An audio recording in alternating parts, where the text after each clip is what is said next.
Hey, good morning, everyone. It's so good to be back here again. If we haven't met, my name is Matthew, and welcome to Prairie Heights. And happy Labor Day weekend to you. I hope you all are finding ways to rest and unplug and take some space and just enjoy your people on this long weekend. So today what we're going to do is we're going to wrap up this series that we've been in for the month of August called Built to Last, Habits That Hold. And the whole idea of this has been that the things that we do, our practices, are shaping us. They're making us into something. They're turning us into a different version of who we are now. Basically, how can the things that Jesus calls us to, how can they make us people who are more grounded, relaxed, rested, sturdy? Jesus is incredibly realistic in his ministry that your life is going to be hard, that storms are going to come in your life, that there's going to be many, many seasons probably where you're going to feel like you're underwater. And so Jesus' intention here, his desire for you and me is that we would become people who are sturdy, who can weather storms.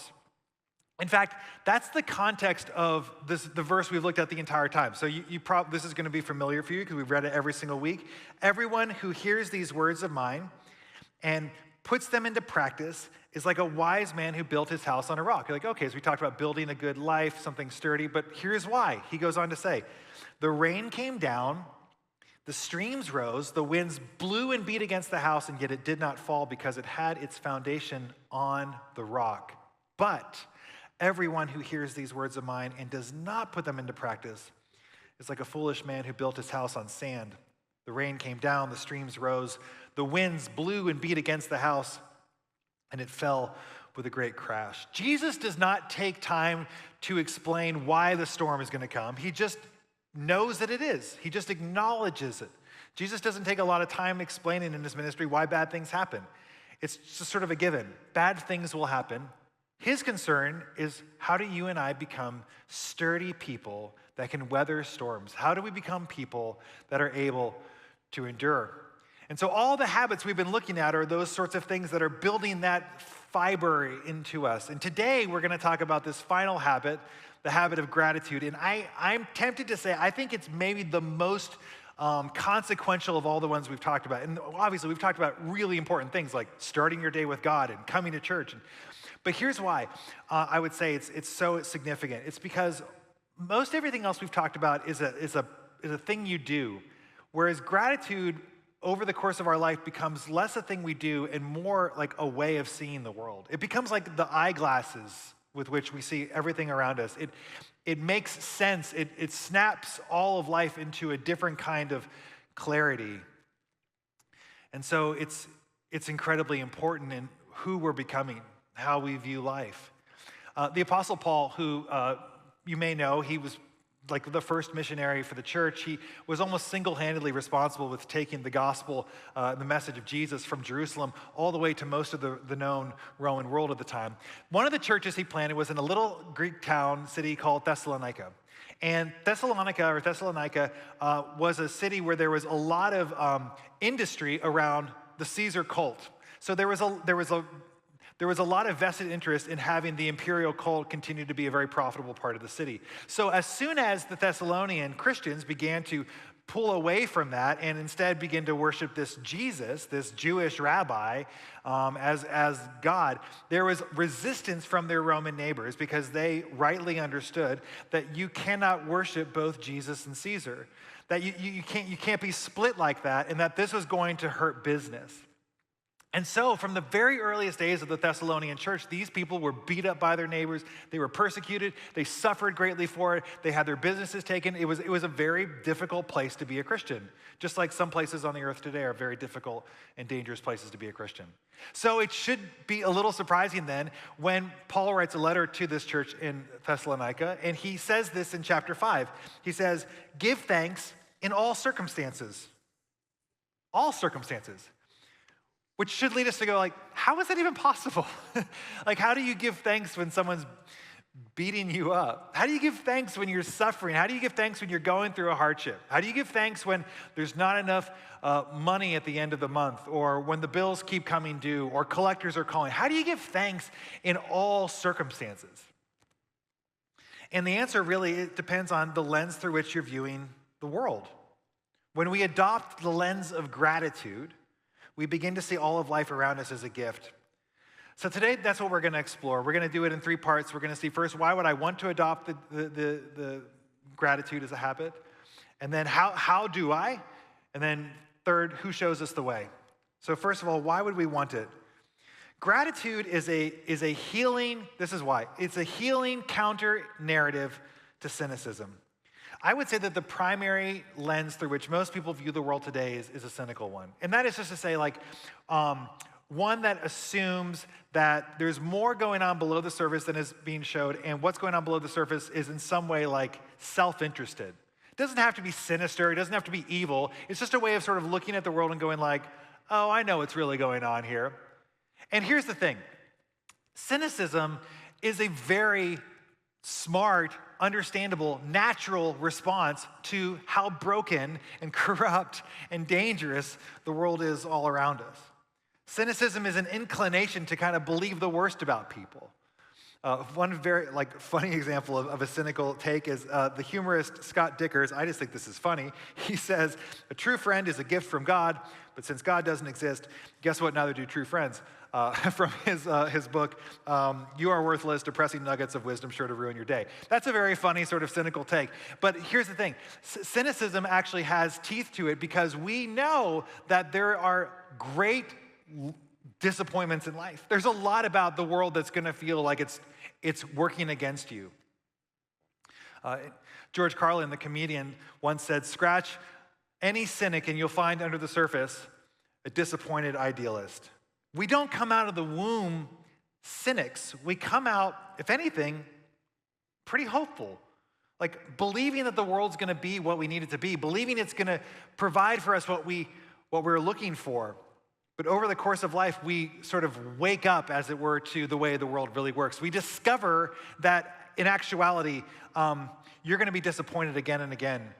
All of us in here, in one way or another, have been disappointed by people in our lives who were entrusted with taking care of us. Some of us in here, tragically, have not only been disappointed, but have been abandoned or traumatized or abused by people who were charged with taking care of us at our most vulnerable. But all of us will, as children, get knocked around enough to figure out that we have the way to survive in the world is to be a little tough, to be a little numb to it, to protect yourself, to insulate yourself, to assume that things aren't going to work out, to wait for the other shoe to drop.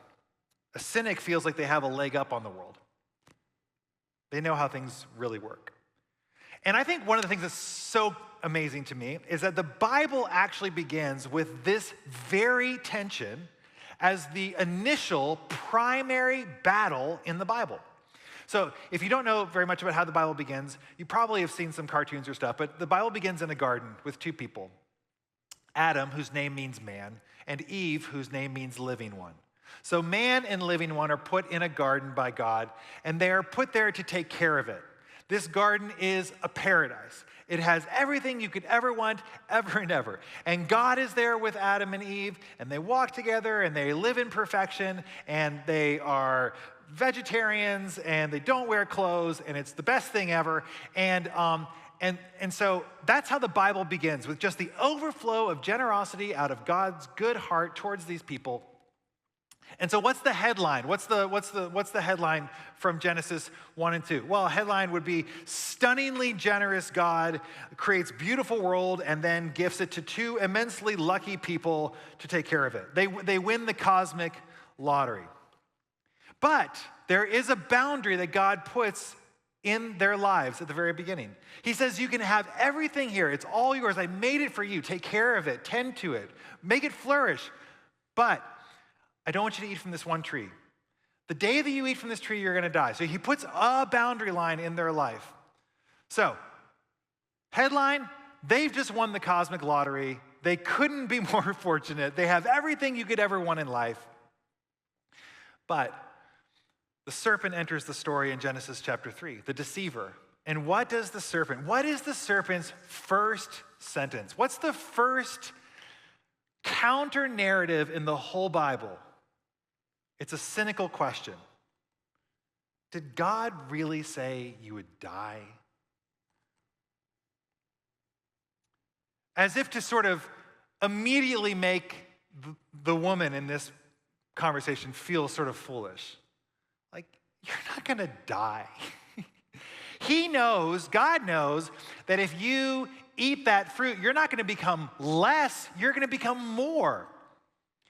He's keeping it for himself because look, God presents well, but ultimately, you can't trust this guy. He's keeping something good from you so that he has it for himself. I hate to be the one to tell you this, darling, but this is the way the world really works. Are you going to let some bossy superpower control you like this? If you come and you take ownership of your life, this is real freedom. You can have real freedom if you'll come and eat this fruit. That's how the whole Bible begins, almost as if to say, this is going to be the battle. This is going to be your battle of your life. Are you going to be someone who is hopeful and grateful and thankful and childlike and optimistic, or someone who is cynical and grown up and smart, too smart? Cynicism questions the goodness of God on our behalf. The serpent gives Adam and Eve the inside track. Here's what's really going on. I find it immensely profound that this is how it starts. We in our life get pulled back and forth between childlike gratitude and grown-up cynicism. No wonder that when Jesus is describing what kind of people get access to his kingdom, he doesn't say, unless you become like a grown-up, you will not enter the kingdom of God. He says, unless you become like a child. We have to push against and resist the tendency, the counter-narrative that is pulling us away from this grateful, hopeful, thankful posture towards God.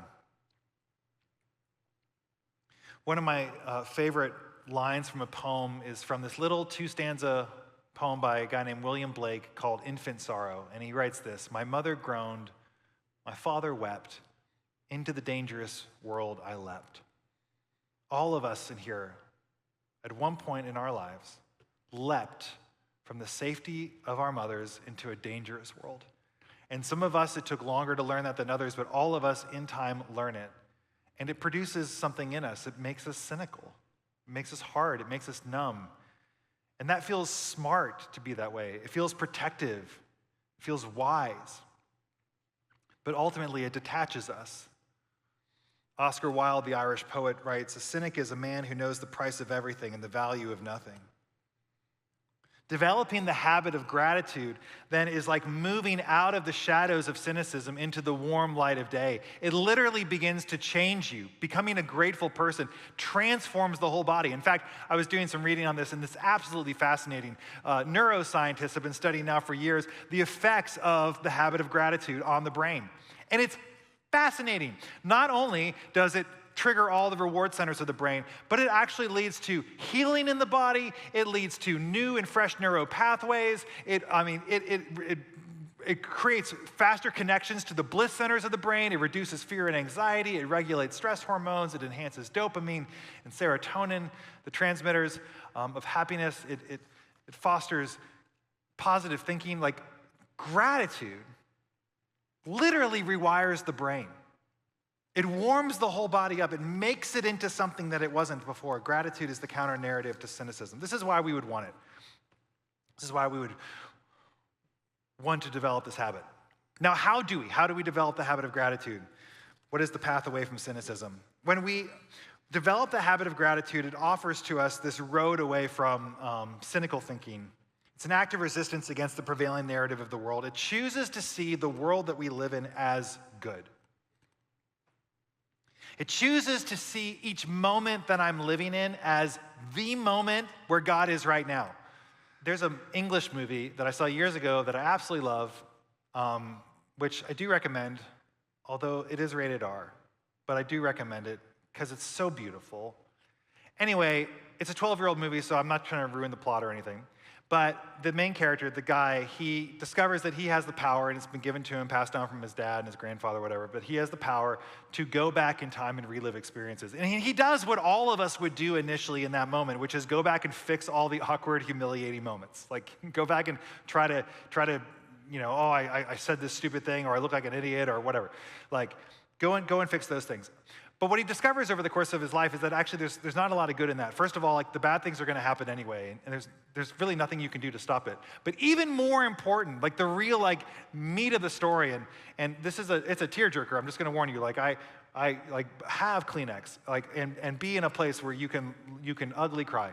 But he discovers over the course that actually the gift of this power that he has is the recognition that every moment that he's living in can be in your mind. You can choose to make each moment of your life a moment that you would, if you could, in the future, go back and relive. Like every moment is pregnant with the potential to be grateful in the midst of it. There's something incredible happening constantly. I can be a person who lives moment by moment with this sweet, life-altering, neuroscientific, enlightening recognition that God is here and God's doing something, and because of that, this is good. Someone who I have a lot of fondness for is a guy named Bob Goff. He wrote a book a number of years ago called Love Does. Highly recommend it. He wrote another book more recently, which is called Everybody Always. But he says this in his book: when joy is a habit, love is a reflex. I love that. Do you find yourself like your reflex in a moment is not to be loving, but it's to be sort of stingy or biting or critical or whatever it is? When joy is a habit, love becomes the reflex. When my brain is being rewired by joy and gratitude, my natural disposition will be towards others with love. This is, I think, part of what Paul talks about when he names this idea of like the aroma of Christ. He's like, we are like the aroma of Christ in the world. This is what Jesus was like. This is what Jesus was like as he walked around Galilee. Always hopeful. Always believing. Always moving towards people. Always creating holy spaces where they can encounter God and his love. There's this one point in Matthew's gospel where Jesus, he just out of nowhere, almost like in a childlike way, like bursts out into this like prayer.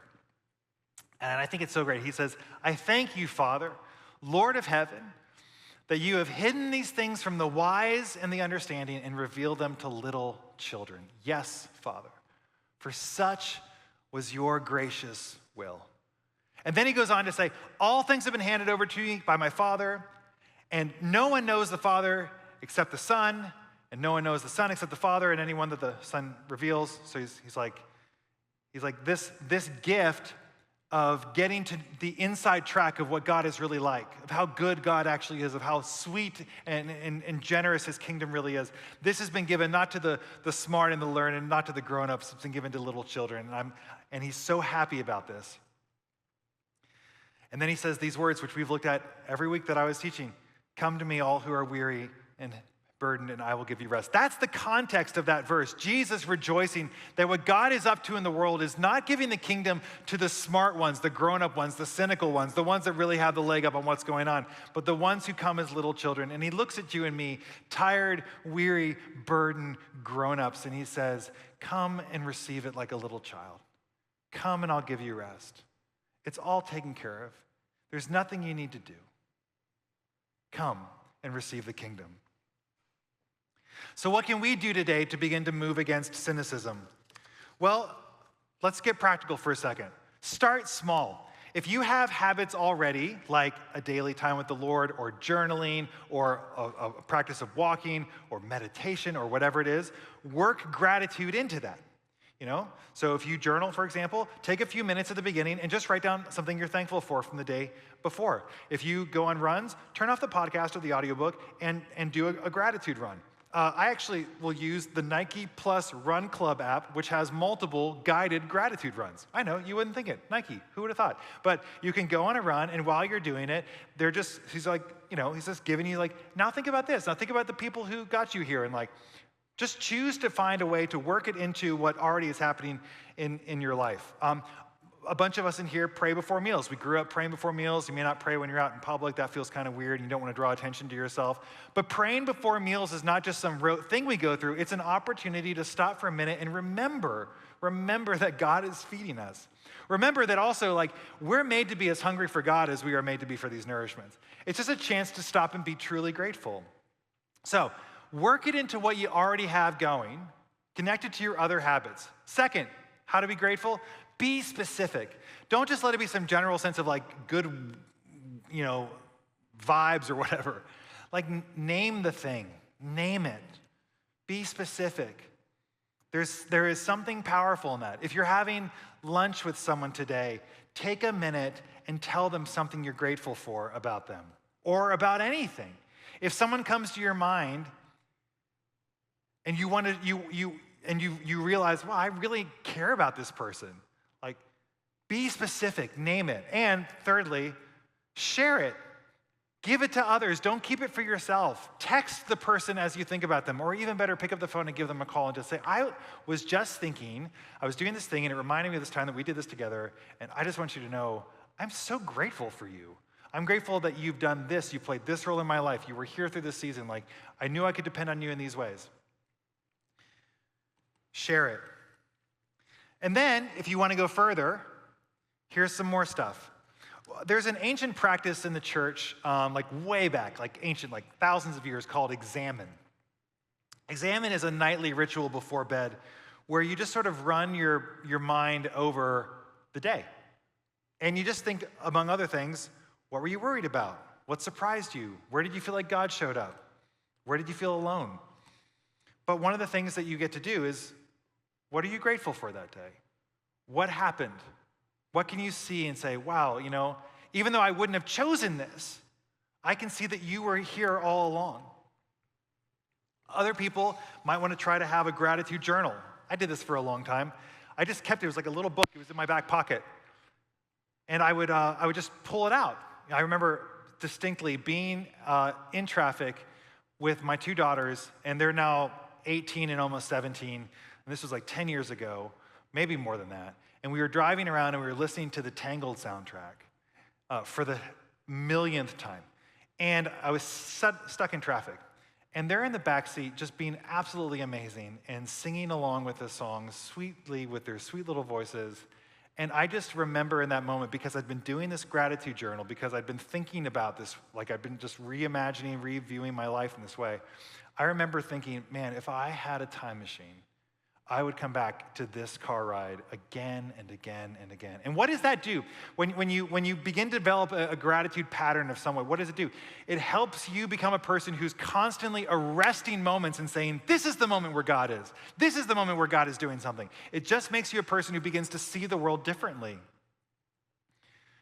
One of the other things that I do that's a sort of a way of doing a gratitude journal is I use my voice memo app on my phone all the time to record things that I don't want to forget. Young parents ask me, because I've been a pastor forever, like, what should I do? And I always say, record everything. Record everything. And yes, film it, whatever, take pictures. But also just pull out that voice memo app. When you're laying in bed with them at night before they fall asleep, when you're sitting around the table and there's banter, whatever it is, like, capture it. Capture their little voices. Capture the songs in the car. Capture it. Why? Well, for one thing, you're going to want to have it. It slips through your fingers so fast. Like, my oldest is going away to college next week, and I can hardly believe it. It just happens so fast. So you're going to want to have it. But also, you're training your heart. You're training your brain to go, this is the moment where God is. This is the place where I can be grateful. This is the time when I can see God is doing something, and I can say, thank you. You begin to develop an eye for Jesus. You start to see him showing up everywhere. Your heart moves from cynicism to experience-based hope. Not blind hope, but hope that is rooted in a constant, ongoing experience of just how good and present God always is. Even when things look dire, you know he's going to show up somehow. So finally, who shows us the way to do this? And no one shows it to us better than Jesus, who is the first child of God. In this whole series, we've been sitting with this idea that Jesus is calling you and me into a way of life. He is modeling something for us that he intends for us to follow as his disciples. And as we do that, as we take him up on his words, our hearts become sturdier. We become sturdier people, more grounded, more non-anxious. We become set apart in that way from sort of the chaos all around us. People who, no matter how dark the world is, are still able to choose joy. Viktor Frankl was a Holocaust survivor, and he lost his mom and dad and his wife and his brothers to starvation in gas chambers in various concentration camps. But he himself, before he was taken and put in Auschwitz, he was a neurologist and a psychologist and a philosopher. And out of his sufferings at Auschwitz, he wrote a very famous book called Man's Search for Meaning, describing the experience of being, in a concentration camp and how he survived. But he writes these words in his book, and I think this is incredible. Everything can be taken from a man, but one thing, the last of the human freedoms, to choose one's attitude in any given set of circumstances, to choose one's own way. While Jesus is hanging on the cross, he is surrounded by religious leaders, and they're rebuking him. They're challenging him. They literally say, look, he trusts in God. Where is God now? It's almost as if they're saying, like, out of a posture of cynicism, look how silly you are, like, to trust in God. This is what happens to people who trust in God with a childlike trust. Too bad you weren't grown up like us, Jesus. You weren't smart to the ways of the world. You might have been able to avoid this. But Jesus, in the midst of all of this, in his ultimate suffering, what does he do? He doesn't give up. He doesn't let go of the whole thing. He doesn't say, you know what, I can't take this anymore. He tightens his grip around God. He says, I will not let go of you. In fact, he says in his final words, Father, into your hands I commit my spirit. All the way to the very end, he holds on. Jesus models for us what it means to be a child who trusts that even in the darkest and most dire circumstances, even on the blackest day of your life, even in the harshest thing that will ever happen to you, I can hold on to God in the hope that he is going to do something good out of this. I can be grateful because I know God is not done here. And of course, that's exactly what happens, right? 3 days later, the Father wakes his son's dead body from the grave and makes all things new through him. This is what gratitude produces in us. Not only does it make us people who can endure suffering, but it makes us people who can be in the midst of suffering and hold on to hope. It's not blindness to suffering. It's not whitewashing the hard things in life. It's the ability to look square in the face in the darkest and hardest days of your life and the best days of your life and know God is working. And because God is working, something good will come out of this. I don't have to be numb to it. I don't have to be cynical. I don't have to be too smart for it. I can choose trusting gratitude that my Father is always working and he is bringing something good even out of this. And so I can be grateful. And Jesus, we do long to be sturdy people. We long to be the kinds of people who are able to have hope in the midst of the darkest of days. Help us, Jesus, to develop the practice and the habit of gratitude so that we do become people who can endure hard things, so we do become gritty people, so that we do become the people who are able to lean into you and hope with childlike hope that you are going to come through. Lord, change the way we view the world and give us eyes that see you at work all around us so that we become expectant, always looking for your hand. And help us, Lord, to believe that you are indeed working all things together for good. And we pray these things in the name of Jesus. Amen.